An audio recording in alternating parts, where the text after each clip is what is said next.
ये वीडियो देखकर आप जरूर बोलोगे, मुझे सत्संग शिक्षण परीक्षा देनी ही है, क्योंकि उसमें प्रश्नों और उत्तर देकर वचनामृत सरल तरीके से समझाया है। जय स्वामीनारायण। सत्संग शिक्षण परीक्षा अंतर्गत प्रागना 3 શ્રેણીમાં કુલ 18 વચનામૃતનો સમાવેશ કરેલ છે, જેમાં લોયા પ્રકરણના 4 વચનામૃત છે. તેમાં લોયાનું 5મું, 6ઠું, 12મું અને 17મું. વરતાલ પ્રકરણના 3 વચનામૃત છે. તેમાં વરતાલનું 3જું, 5મું અને 11મું. ગઢડા અંત્ય પ્રકરણના 11 વચનામૃત છે. તેમાં અંત્યનું 2જું, 7મું, 8મું, 9મું, 11મું, 12મું, 16મું, 21મું, 26મું, 38 અને 39 છે, જે અનુક્રમે આપણે અલગ અલગ વિડીયોમાં સમજવા પ્રયત્ન કરીશું. આમ તો આ સત્સંગ શિક્ષણ પરીક્ષામાં વચનામૃતના વિભાગમાંથી કુલ 5 પ્રકારના પ્રશ્નો પૂછવામાં આવે છે. તે નીચે મુજબ છે, જેના 25 ગુણ હોય છે. 1. એક વાક્યમાં જવાબ આપો. 2. મુદ્દાસર જવાબ આપો. 3. દ્રષ્ટાંત લખી સિદ્ધાંત સ્પષ્ટ કરો. અને 4. અભ્યાસક્રમના વચનામૃતનું સંદર્ભ આપી સમજાવો. 5. અવતરણોની પૂર્તિ કરો. તો આપણે આ વિડીયો શરૂ કરીએ તે પહેલાં એક વિનંતી છે. જો આપને આ વિડીયો આધ્યાત્મિક માર્ગમાં તથા સત્સંગ શિક્ષણ પરીક્ષા આપવાની તૈયારીમાં મદદરૂપ થાય તેમ લાગતું હોય તો મારી આ ચેનલ દાસનો દાસ તેને આપના મિત્ર મંડળમાં તથા સત્સંગ મંડળમાં અથવા જરૂરિયાતમંદ વ્યક્તિને શેર કરી, લાઈક કરી, સબસ્ક્રાઈબ કરશો, જેથી નવા વિડીયોનું નોટિફિકેશન આપને મળતું રહે. અને આપનું કોઈ મંતવ્ય હોય તો પણ કોમેન્ટ બોક્સમાં જણાવશો. આપણી આ ચેનલ બનાવવાનો હેતુ એક જ છે કે સત્સંગનું જ્ઞાન દરેક પાસે પહોંચે તથા ભગવાન સ્વામિનારાયણ અને ગુરુહરિ મહંત સ્વામી મહારાજનો રાજીપો મળે એ જ છે. જ્ઞાન વહેંચવાથી વધે છે અને પાક્કું થાય છે. તો આપ પણ આ રાજીપાના અધિકારી બનો એવી મારી અભિલાષા છે.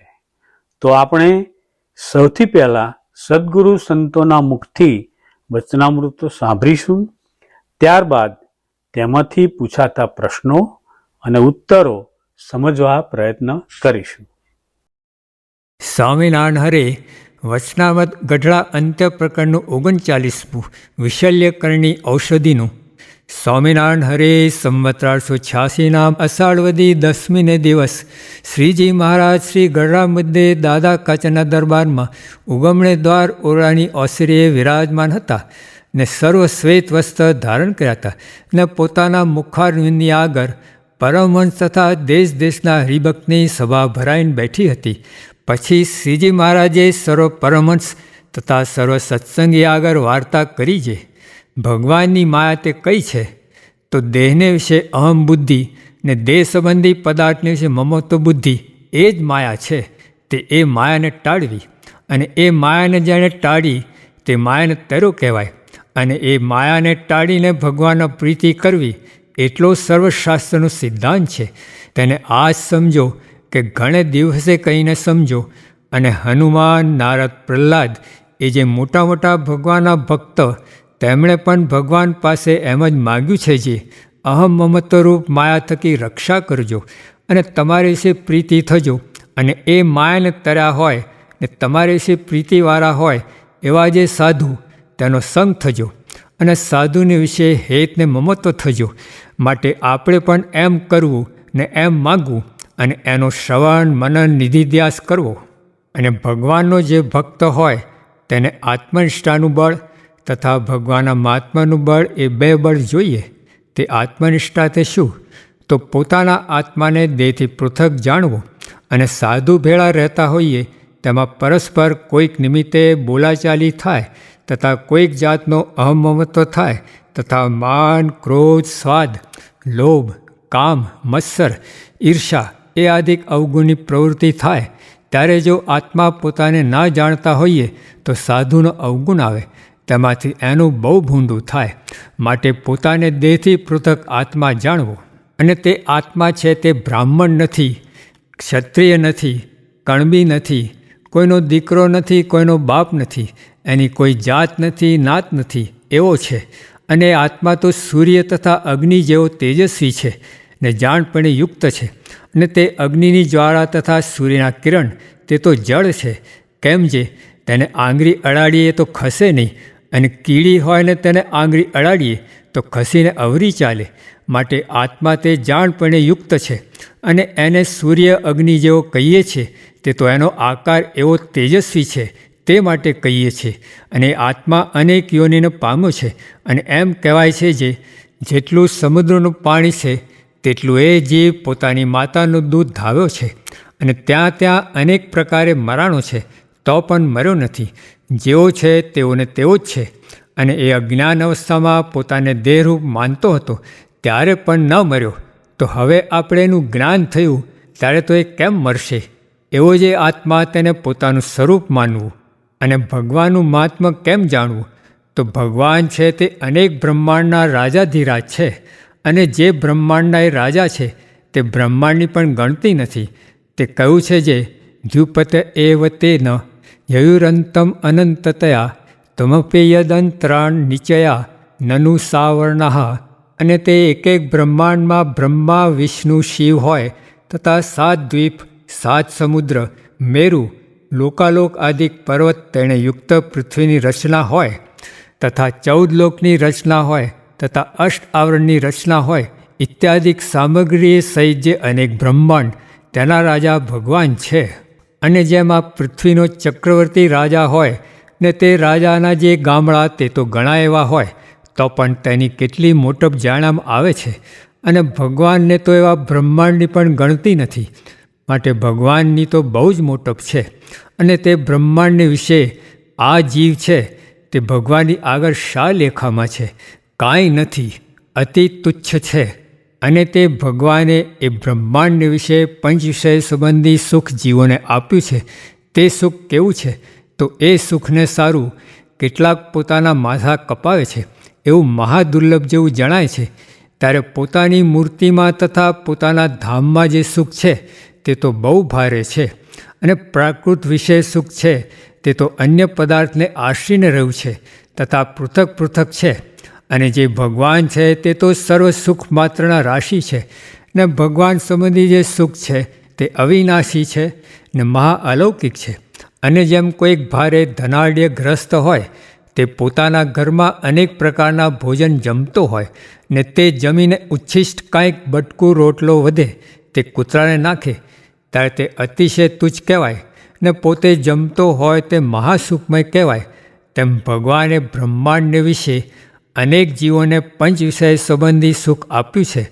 તે તો કૂતરાને નાખ્યો જે બટકું રોટલો તેની પેટે અતિ તુચ્છ છે. ને પોતાને વિશે જે સુખ છે તે તો મહા મોટું છે. અને વળી સુષુપ્તિ અવસ્થાને વિશે એ જીવને ભગવાન મોટું સુખ પમાડે છે. તે ગમે તે વેદના થઈ હોય ને સુષુપ્તિમાં જાય ત્યારે સુખ્યો થઈ જાય છે.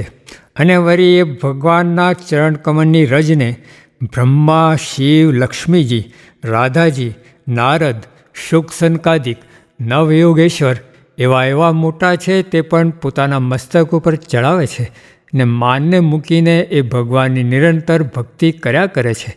અને વળી એ ભગવાને જગતમાં વિચિત્ર સૃષ્ટિ કેવી કરી છે ને તેમાં કેવું ડાપણ કર્યું છે જે જુઓને.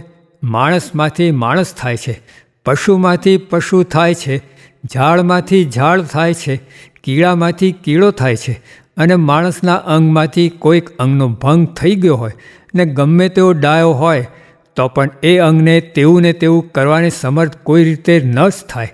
ઇત્યાદિ અનેક કળા ભગવાનમાં રહી છે. એવી રીતે ભગવાનનું મહાત્મ્ય જાણીને તથા ભગવાનને સુખમય મૂર્તિ જાણીને બીજા સર્વ પદાર્થમાં વૈરાગ થાય છે ને એક ભગવાનમાં જ પ્રીતિ થાય છે. અને એવી રીતે પ્રથમ કહ્યું જે પોતાના જીવાત્માનું જ્ઞાન તથા ભગવાનના મહાત્માનું જ્ઞાન એ બે જેને સિદ્ધ થયા હોય ને તે જો ગમે તેવા પંચ વિષય સંબંધી સુખમાં કદાચિત બંધાઈ ગયો હોય તો પણ તેમાં બંધાઈ રહે નહીં, તેને તોડીને નીકળે જ રહે છે. અને જે વિષયના સુખનો ત્યાગ કરીને વર્તતો હોય ને તે ના બંધાય એમાં તે શું કહેવું? માટે એ બે પ્રકારના જ્ઞાનને સાંભળીને એનો પોતાના મનમાં વેગ લગાડી દેવો. જેમ કોઈ શૂરવીરને આકરો માણસ હોય ને તેનો કોઈક પ્રતિપક્ષી હોય, તેણે તેનો બાપ મારી નાખ્યો હોય તો તેની તેને બહુ દાજ થાય ને તે દાજ થતી હોય ને વળી તેનો દીકરો મારી નાખે ને વળી ભાઈને મારી નાખે ને વળી બાયડીને લઈ જાય ને વળી માને લઈને મુસલમાનને આપે ને વળી ગામ ગરાસ ઝૂંટી લે. એવી રીતે જેમ જેમ એનો પરાભવ કરે તેમ તેમ એને બહુ મનમાં દાજ થાય ને જાગ્રત સ્વપ્નમાં સર્વ કાળે એને એ વાતનો જ આલોચ રહે. તેમ જેને આ બે વાતનો નિરંતર આલોચ રહે ત્યારે એને એ જ્ઞાન સિદ્ધ થાય અને એને ગમે તેવો આપતકાળ પડે તો તેને વિશે એની સહાય કરે.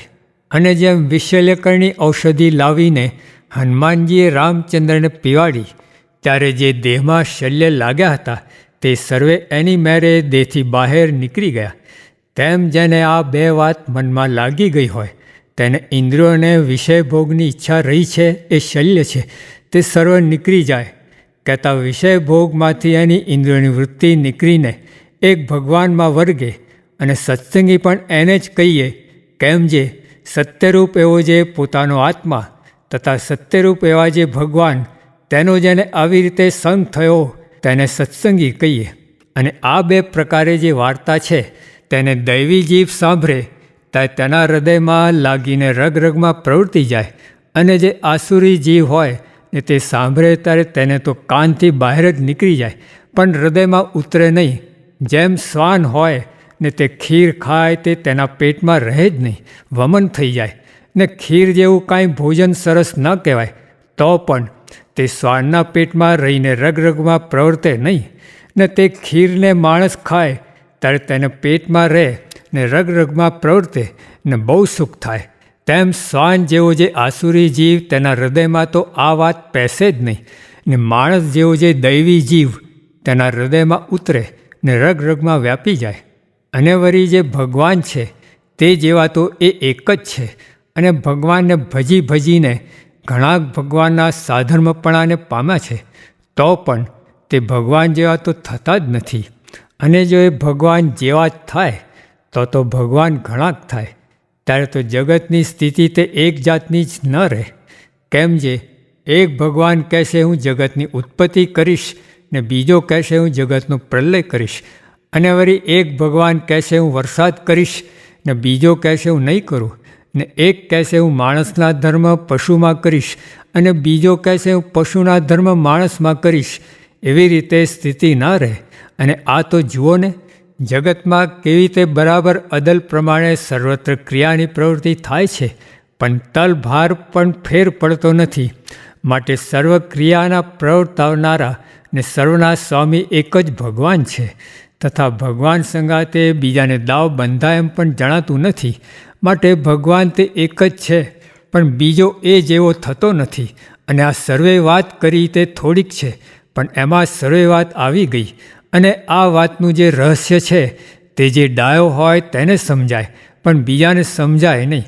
અને આટલી વાત સમજીને જેણે દ્રઢ કરી તેને સર્વે વાત સંપૂર્ણ થઈ, એને કાંઈ કરવું બાકી ન રહ્યું. અને આવી રીતે જે અમે વાત કરી તેને સાંભળીને ને તે વાતની જે ભગવાનના ભક્તને દ્રઢતા હોય તેનો સંગ રાખવો તો એને આ વાર્તાની દિવસે દિવસે દ્રઢતા થતી જાય. અને આ વાતને અમે કરીએ છીએ તે કાંઈ બુદ્ધિની કલ્પના નથી કરતા તથા સિદ્ધાઈ જણાવવા સારું નથી કરતા. આ તો અમારી અજમાવેલ વાત છે ને જેમ અમે વર્તીએ છીએ તેમ વાત કરીએ છીએ. કેમ જે અમારે સ્ત્રી ધનાદિક પદાર્થનો ભારે યોગ છે તથા પંચ વિષયનો ભારે યોગ છે. તથા સુરત, અમદાવાદ, વડોદરે, વડતાલે જઈએ છીએ ત્યારે હજારો માણસ ભેગા થાય છે ને તે માને છે તથા વાસ્તે ગાસ્તે અતિ સન્માન કરીને પધરાવે છે.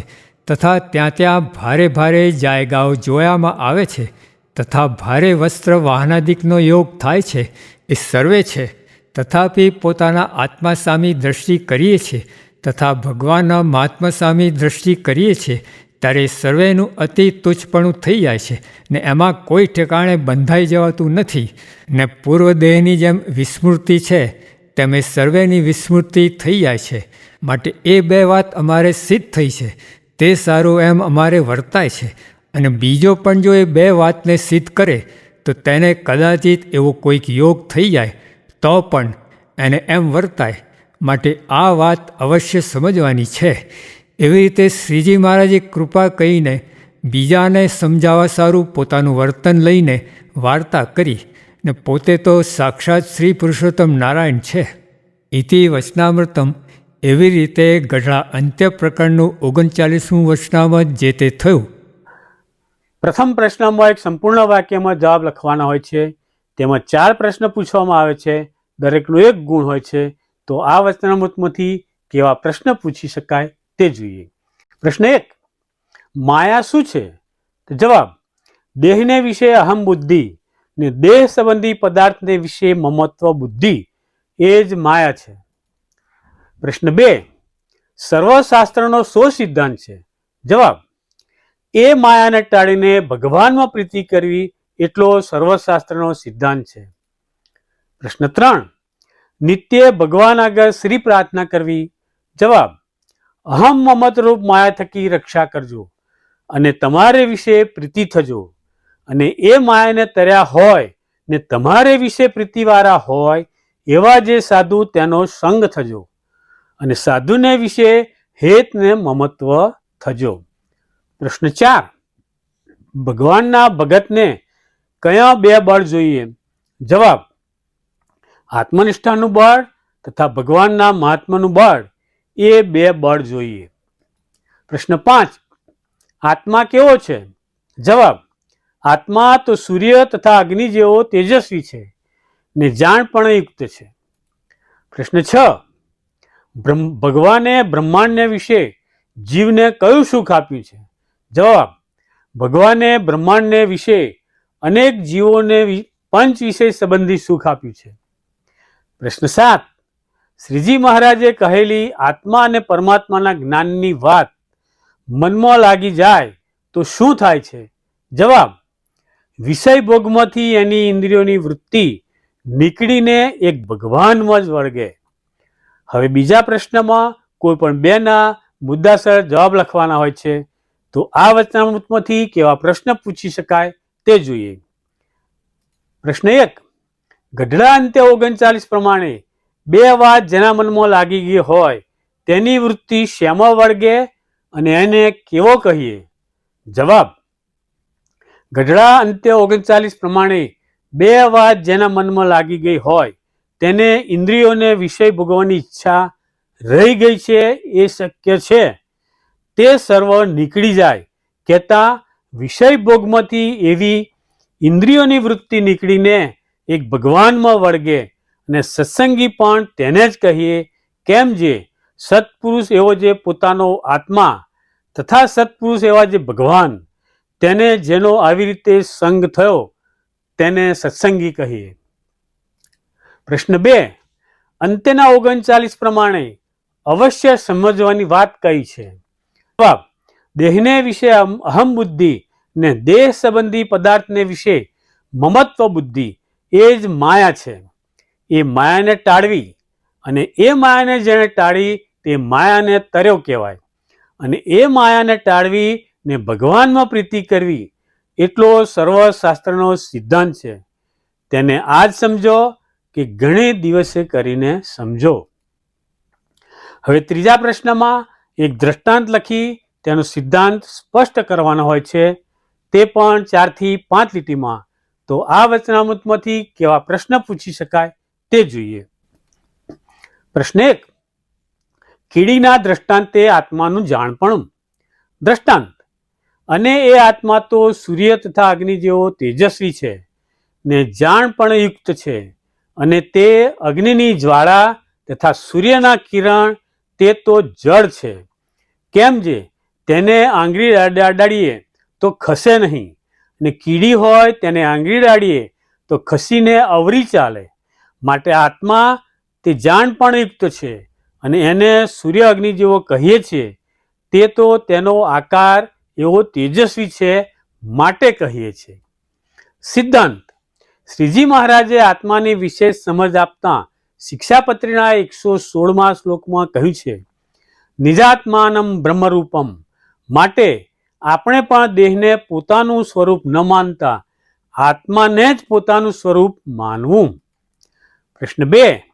શ્વાન અને ખીર માં દ્રષ્ટાંત. ખીર જેવું કોઈ ભોજન સરસ ન કહેવાય, તો પણ તે શ્વાનના પેટમાં રહીને રગે રગમાં પ્રવર્તે નહીં, ને તે ખીર માણસ ખાય ત્યારે તેને પેટમાં રહે તે રગે રગમાં પ્રવર્તે ને બહુ સુખ થાય. તેમ શ્વાન જેવો જે આસુરી જીવ હોય તેના હૃદયમાં તો આ વાત પેસે જ નહીં, ને માણસ જેવો જે દૈવી જીવ તેના હૃદયમાં ઉતરે રગ રગમાં વ્યાપી જાય. સિદ્ધાંત: ખીરની જેમ ભગવાન અને ભગવાનના સંતની વાત તો દૈવી જીવ હોય તેને સાંભળવી ગમે છે. શ્વાન જેવા આસુરી જીવને ગમતી નથી.